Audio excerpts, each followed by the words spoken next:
Today we salute to all nations, but mostly America.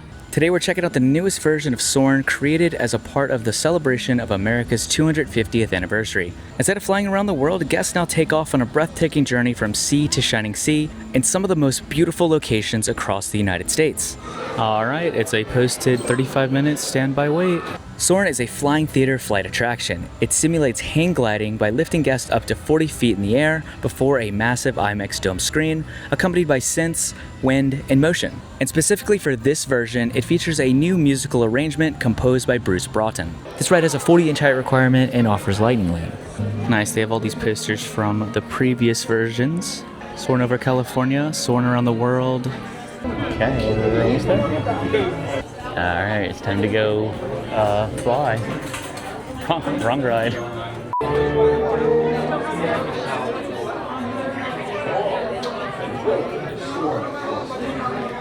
My name is Patrick. Captain Patrick. I'd like to welcome you to this special semi-quincentennial flight. We'll begin boarding in a few minutes. First, there's a handsome young devil who'd like to acquaint you with some important safety information.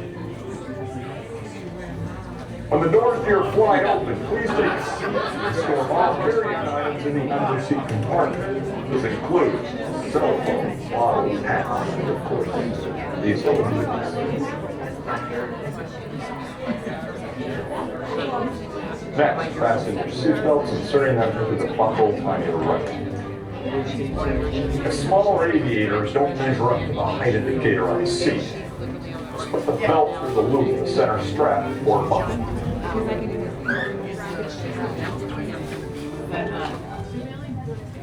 That's worked out. Soon you will be airborne. So if you or your little aviators have a fear of flying or of heights, you might want to wait for your party to arrive. Okay, let's review. That is seat belt, carrying on, safety strap, fear of heights, keep your hands on inside at all times. Yeah. Have a nice one. Go into tower. We are ready for takeoff.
behalf of our entire flight crew, thanks for soaring with us.